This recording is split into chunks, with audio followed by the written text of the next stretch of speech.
Want to give it a little bit more before we start going into some of the properties. And Elizabeth, okay, hey, if you end up being the only one that's like on here, or anybody that is basically just here from Southwest Florida, then I'll actually go into the other MLS and we'll go into that right quick.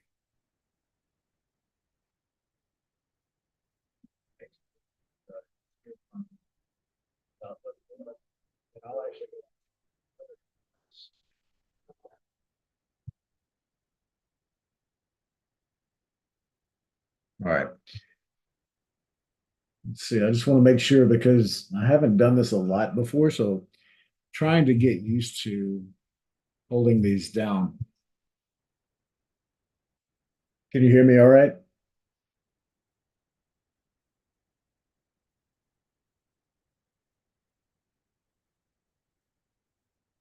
Okay, good deal. So while we're on the call tonight, what questions do you have that you might like to have answered?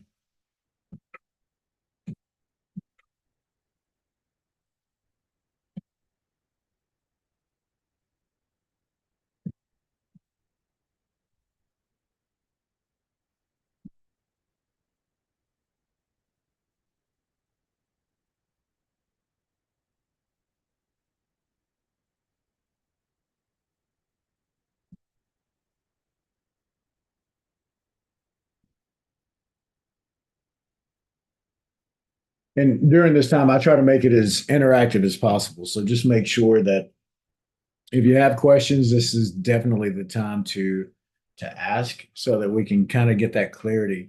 Because during the day, usually, especially during business hours, well, I'm working. So um, to try to consolidate a lot of the questions and be as intentional as possible with the time that I have. I want to make sure that if you join this and you have questions, I want to make sure that we can address them.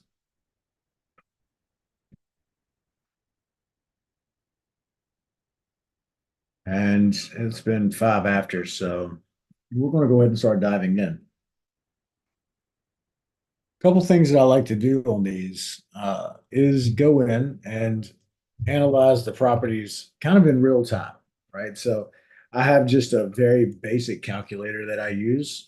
There's an old version for it in the Discord. You can feel free to go in there and download that. That's just one of the free resources. The new one has a few different things, right? So it's got the amortization schedule, a flip calculator built into it. But for right now, we're just going to look at it on a rental aspect. Now, I'm licensed both in Louisiana and Florida. So one of the things that I like to do is just kind of go into the MLS, and that's where I dance. Now, that being said, I do have off-market deals that come to me. Back in Louisiana, I've got an acquisitions manager that she works with me. We've got a virtual assistant that does our cold calling there, and they'll convert the leads, bring them up, and I either purchase the property myself or we wholesale that property out for an assignment fee. And Elizabeth, if I'm not mistaken, I believe that your primary focus is starting out as a wholesaler. Is that correct? All right. And a lot of that just there's so many people that try to drum that up and make it seem like it's more than it really is. Quite simply, you go out, you find a property that you can get under contract, and then you simply assign that contract to an end buyer for a fee. Now, one thing to say during this call that this is not legal or tax advice. I'm not licensed to give out either one of them, so don't think that that's the case. I will say that anytime you have any kind of legal questions, please consult an attorney. Let them give you the answer from the horse's mouth, if it were, or as it were. And if you have any questions about the wholesaling process while we're working on it, just feel free to ask. And while I do this, I'm going to be recording just so that I can take and share this back with like social media, put in the Discord, things like that. So the more interactive you are, the longer we can have the call. but I'll show you quickly. One of the things about wholesaling is that you have to understand the strategies for buyers that are flipping houses and landlords, right? Because if you don't know how they do their math, then obviously you can't reverse engineer the numbers that you need to decide, all right, is this a good deal or is it not? So just a quick recap. What I'm looking at right here are going to mostly, at least I'm hoping, for these to be, flips or rentals. We'll just kind of look and see what is actually on the market that we can turn into something, if not anything. All right. I already did this one on a previous video. It's still active. I would have thought somebody would have bought that one by now. Uh, see what this is about. This is a 4 bedroom. What is this? 6 beds, 2 baths. Property has new flooring throughout. Hmm. 6 bedrooms. That's a large house. Hmm.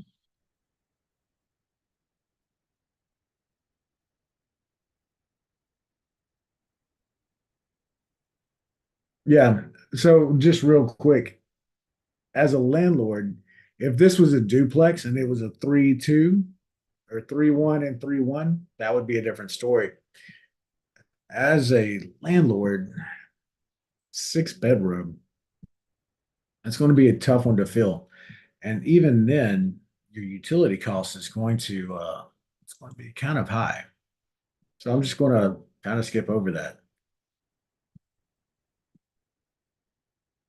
Now, one thing to note about this one, Elizabeth, in Northwest Louisiana, which is where I'm from, these properties, they are a lot more friendly to price, right, than what you're going to see down here in Naples.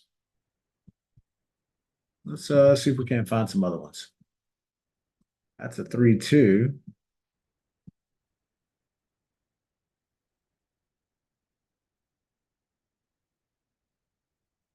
Two brick walkway.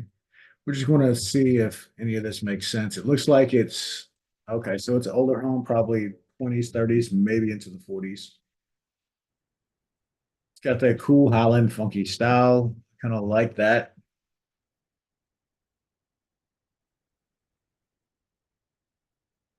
But it doesn't seem to have central air and heat. Let me just take another pass through. So what I'm doing, I'm just kind of scanning for floor and ceiling vents. And unless I'm just missing it, I think this house doesn't really have central air and heat. Okay, there's a unit right here. So if you're looking, more than likely it's going to be coming up through floor vents. So, all right. The roof seems to have a drip edge, maybe, or it's just trim work. It's hard to see, but the roof looks a little old. Built in 1940, 3 bed, 2 baths,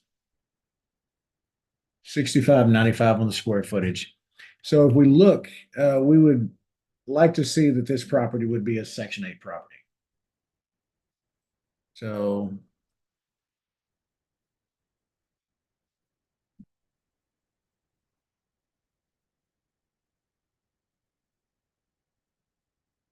I'm going to look up what's called the FMRs, the fair market rents. We want to go into Louisiana, Caddo Parish. So for a 3 bedroom, the 2024 FMR will be 1358. I think that over here in this area, we could probably get 1250, if not 1300. Just go back in 533 Boulevard. Even though I know Highland isn't really a flood zone, I still, like to look at where are we at on the street. And Elizabeth, here's another thing that I'll even do. I like to do some virtual driving for dollars. So whenever I do that, I'll actually Google Street View the property. Just kind of check around to see, is this an area where a bunch of houses are just literally falling down around it? Or is this house already in line with the condition of the neighborhood? So if we go in here and we see that a lot of these houses are freshly updated, then we can kind of feel like, all right, we're confident that this is kind of coming up in the neighborhood. Now, if there are more houses that are like this that aren't remodeled, they haven't been touched in a while, then we know more than likely this is going to be a rental analysis, which that's kind of what I was looking for anyway. So now we'll break out the calculator.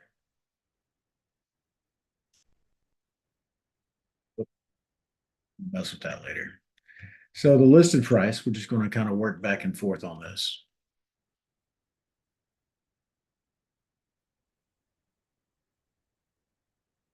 And if I start going too fast, just let me know. I'll slow down. All right. So the list price is 123. Told you that I feel like the rent should be 1,300. So I'm going to mark it there just to stay conservative. I don't like to be too optimistic whenever I'm looking at these things.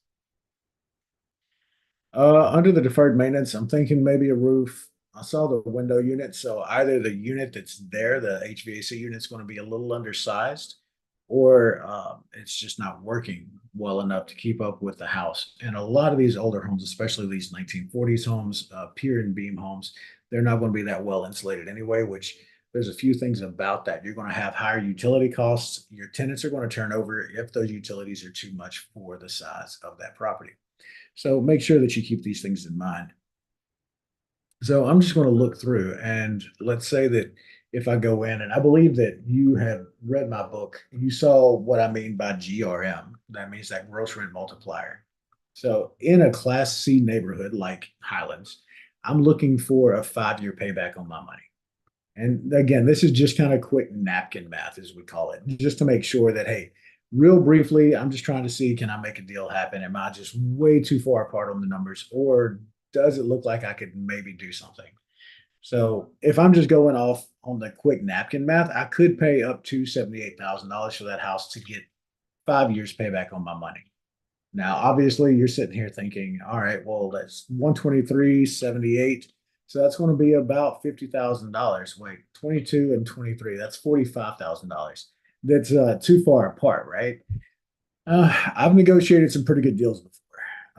Number one, can they even take it? But number two, will they take it? It has a number of things that, that has to come into play for it, which what I'll do for tonight's purpose, I'll go ahead and just walk through the rest of it to show you how I reverse engineer to make this make sense. And then we'll look and see, could they even accept the offer if I was to make it? So let's say, for example, that I did pick this property up. I'm going to have a few different things to keep in mind. Sales price isn't really going to matter that much for me right now. But as far as the property taxes, we're going to need some of this data. So we're going to click here, get some more information.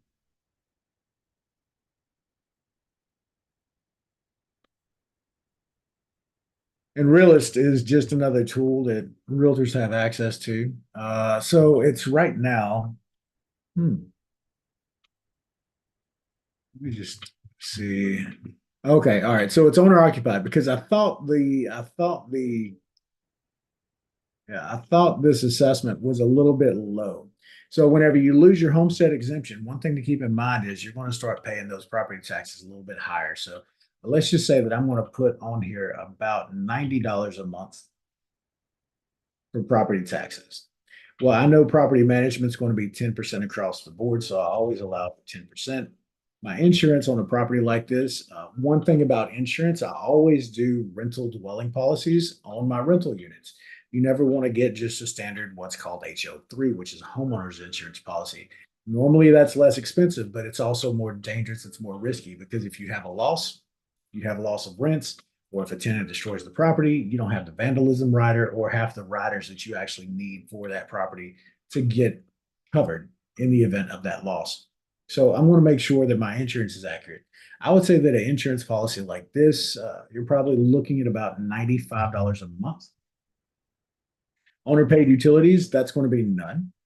simply because I turn that over and the tenants pay for their own utilities. Maintenance reserve, I usually do 10% on that as well. So there's 130.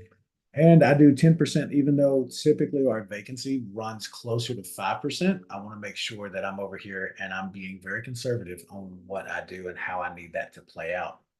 So, what's that look like? If I was to just take out and give them what they're asking, right? If I was to give them that 123, I know that my bank is charging me 8.5% interest right now, and that's on a 20-year amortization, right? So, if I'm looking over here and I start looking at my holdbacks, that looks like I'm losing about $342 a month. So it's not that much of a deal. The database that I have, do you mean if you're looking up here at the top of my screen, Elizabeth, are you talking about Matrix and Realist? If so, those are just realtor tools. So as a licensed realtor, our MLS, the multiple listing service, uses Matrix. Oddly enough, the one in Naples as well uses Matrix. But Realist is essentially just another tool that gives me some information about the properties, right? So I can look up the owner's information, their mailing address, the parcel ID, the legal description, the assessment, and the years in which they were given, what the changes were. And there's a few different things. It gives me a AVM, like an automated value range, right? And that's a pretty high confidence score. But if we looked into what's actually sold over there, we might see a different story. And then if you look down a little bit further, you're going to see some mortgage information, right? So it looks like in 2022, they took out a conventional mortgage. Now in 2013, there was a $122,000 FHA loan. Now you'll notice that the owner's names didn't transfer. So more than likely, here's the first position lien, and then here's your second lien. So they might have taken out a home equity line of credit or something like that against the property. We won't know until we really dive into it, but kind of a high level bit of information there. So if you see what I'm seeing, this doesn't make sense as a deal, right? Let's see that if we were to pick this up, where does it need to be? Given today's interest rates and everything that goes on with it, I think that if we go down to say $80,000 at that rate, where are we? So the calculator comes in and it updates, and we're at $30 a month. Well, I like to see $150 for single family homes. I like to see that to be my net, which means that after these holdbacks, everything else that I'm making $150 per door. So what does that need to get down to? All right, there we go. 65,000 needs to be my all-in mortgage amount, which means that I probably need to pick this property up for around 50 to 55,000 if it only needs a roof. So, how far off was this? Now, there's my repairs, my deferred maintenance. Let's say it's 8,500 for the roof. So it's saying that I could offer that if I was going back on the napkin math. But now I'm at the point of trying to reverse engineer and say, all right, where do I need to be to make this cash flow? And that seems to be it. So we are about twice, they're asking about twice what I can pay for this house to make sense, right? More than likely, it's not going to be a deal. But what I would do is go over here and I would kick a message out to the agent and say, hey, look, this is where I'm at. Do you think this makes sense? The other thing to look at is how long has the property been on the market? So it looks like it's been on the market this round. Sold. Okay. So it sold in 21 for $112,000. Now we're up here in 2023, active, and then it went pending, right? Well, then it went from pending to active. So they had an inspection and it fell through during the inspection report. So there was something there that caused the deal to fall apart in the first place. Well, it was back on the market. And then 18 days later, they took a reduction from 139 to 136. Then they took another reduction from 136 to 132. And then at the first of the year, 132 to 123. That was the heaviest one. But it's been on the market for 128 days. That's 4 months on the market right now. Let's go through and see what the average days on the market are for this price point.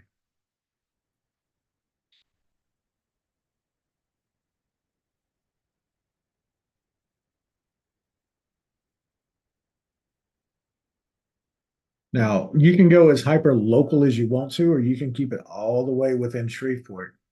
Let's say, for example, that we're just going to go right here, 71104.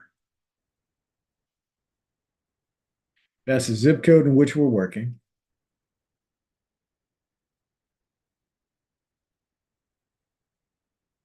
And I only want to go back for the last 30 days. So nothing sold in the last 30. We've got six active.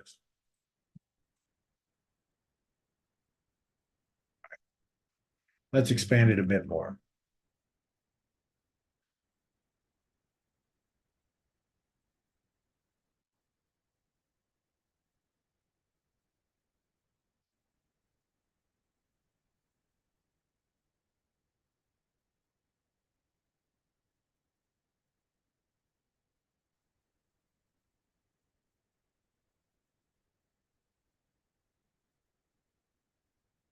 Hmm.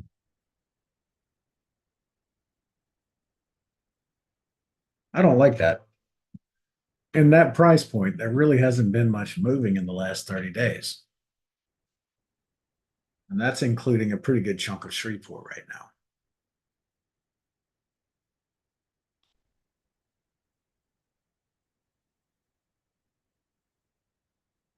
All right.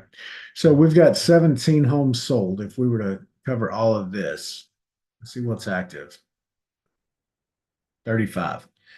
So based on that information, what I'm looking at right now is if there's no other listings that came on the market, right now there's 35. In the last 30 days, 17 sold within this area, which means that in 2 months, we'll be out of inventory, which means that those homes will be sold if no new homes come on the market in that price point. And that's only 100 to $130,000. So it's a pretty small sampling for what it is. But the fact that the the market is so aggressive in that price point, if you go back over here and you look and see that this has been on the market for over 4 months. All right. So what's that saying? The market's response to that is that this home in particular is overpriced. So they have to keep adjusting and adjusting and adjusting and coming down to whenever they meet the market. Or they have to come in and find somebody like me that's just going to give them that cash offer. Or you've got other people that might come in and say, hey, look, I'll do a novation agreement. I might do this subject to, take it over. There's a lot of different options once you get in there. But I can tell you that just based on this calculator that I've got, to where I'm reverse engineering the numbers, it wouldn't work for me until I hit that. Because one of the key ways of how we finance and how we purchase our properties is that we'll go in and we'll pick up a property that, let's say, for example, we are all in on the property for $55,000. And that property rents for $1,200 a month. Well, let me just adjust a couple of these. I'll keep the rest of the numbers together.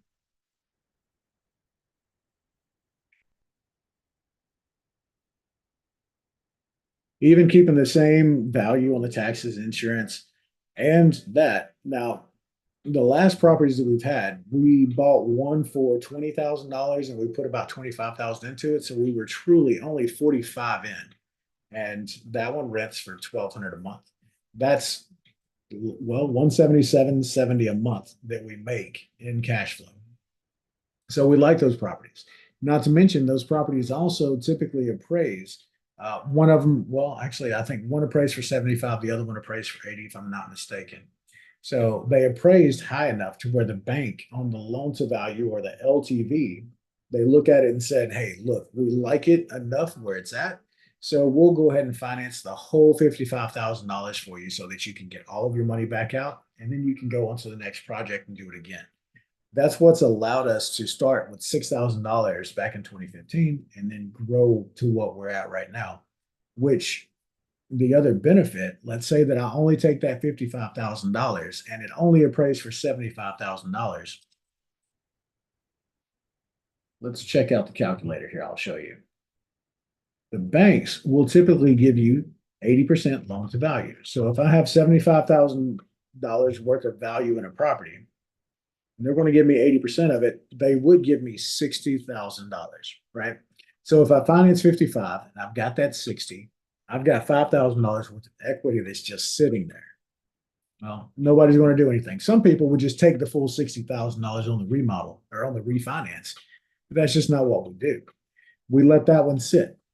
Well, we didn't just buy one property, we bought two properties like that. So instead of 5,000, I've actually got $10,000 in equity. All right. Still, it doesn't seem like a lot. But over the years, we picked up a few properties that are just absolute monsters of equity. For example, one, I bought a 5 unit building, and that was $70,000 is what I ended up paying. I believe it was 70,000. We put 35, 45,000 into the property, but it appraised for $250,000. So let's just say on the high end, I paid 75,000 and then I put 40,000 into it. Right. So where are we at? That's 115. 115 and it appraised for 250. The bank would have given me 200. So during this time, what's kind of unique, and we haven't done that much before, we had bought another property over in Bossier City, the neighboring city to Shreveport. We were in it about $40,000. So I'm 115 in over there on this property. I'm 40,000 in on the other property. Well, we refinanced 155. Well, even then, the bank would have lent me 200. I didn't want it. I wanted my money back out so that I could keep going forward on these projects. So now I've got all this equity in the property. I go to the bank and I say, hey, look, why don't you give me a line of credit based on the equity that I've still got in these properties that you have first position on? So the bank looks at it and they run a couple different calculations, and then they say, okay, we'll give you X amount of a line of credit. That line of credit is what allows me to turn around and do more cash purchases, more refinances, more flips at a single time, and I do my private money lending as well. So just like here, it says, I do fix and flip loans. I help people with bridge loans, transactional funding. Well, we use our line of credit to make that happen. So if somebody comes to me and they want to borrow money, I look at it, I run the numbers on the deal, see if it makes sense. And if it does, I'm going to fund their deal.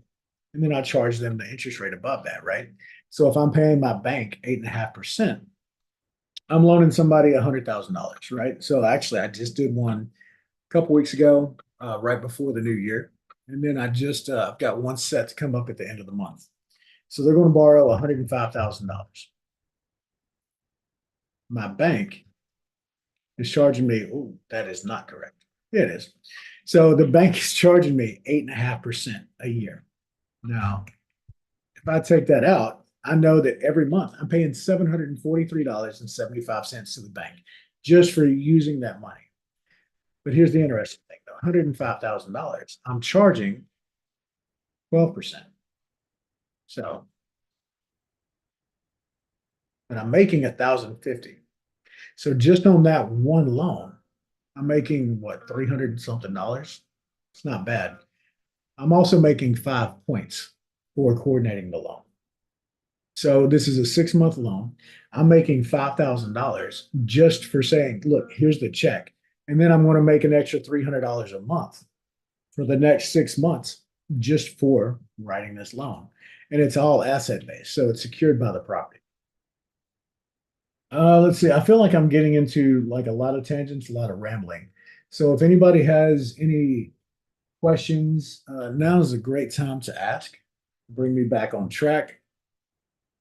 And then also, I'm checking my messages, my DMs in Discord as well.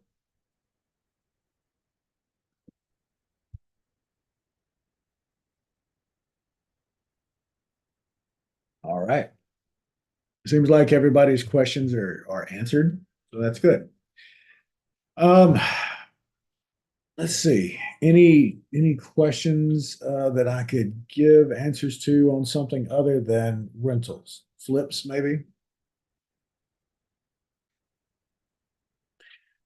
All right. If not, I'm going to go ahead and wind it down, and maybe I'll do another one next week, depending on participation. So the flip calculator for flips, yeah, it's fairly simple. I'll just run through that real quick. So let's say, for example, just did one that ARV's $450,000. We gave them a 6 month loan.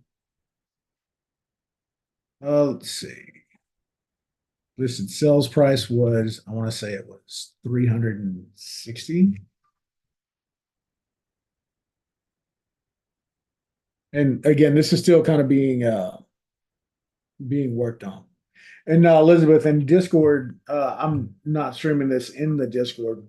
I'm just recording this, but you'll see in there that I have my DMs and got a couple channels with some different content. So if you go through the wholesaling, the rental properties, house flipping, and just a few of the other channels, you'll see where there's some content that should be out there. This is one that we funded 100%. Now, again, I'm still working on this calculator, so the numbers are a little bit off. But let's see. Quick offer. Oh, okay. That's what it was. We have to go back in here and clean out the renovations. So the renovations are $60,000, 59 actually. Quick offer on the balanced market. Seller closing costs, we're looking at 3%, 3%, 450 on the ARV. 12 and 3 is where we were on that. I want to say the property taxes were calculated at like 3,200 a month, though. The insurance was less than that. I'll say that was 170, 175. The utilities were actually going to be 200 for the projection. So in this, you just go through and basically you filled it out, right? You're going to look at what your ARV is, what your hold time is going to be, listed sales price, your quick offer on the market, and then you'll kind of adjust it depending on the market conditions. Shows you what your cash is, what your ROI is going to be, your total project cash requirements. Yeah. So this, just an FYI, I'm not doing that amount for the loan. Yeah, that's what it was. Because for some of the borrowers that I work with, I do 100% funding. So we'll actually go through here and give them the whole amount for the purchase and the rehab of the property. So there's a little bit more to it than just that. So anyway, all that to say, this one really doesn't jump in. It doesn't jive yet because I still have to work on it. But the rental calculator works just fine. I'll probably have something on that in the next week. Long story short, if we just go in and say that we follow Mayo, so 450 on the ARV, 315 minus 60,000, he should be at 255 on what it was. Because of the fact that the 450 is a very conservative number and that gives them room to kind of squeeze a little bit, we still felt very comfortable. So we stayed with that. Let's see. All right, I think we're just about done. So yeah, I hope that some of this rambling made sense to you guys. And over the next week, I'm going up to Salt Lake City, so I'll be up there a couple days this week. And if you need anything in the meantime, the best way to reach me is going to be through the Discord channel, through text, and really prefer email, to be honest. So I hope that y'all have a great night. And if you need something, just reach out through the Discord channel and we will talk soon. Take care, everybody.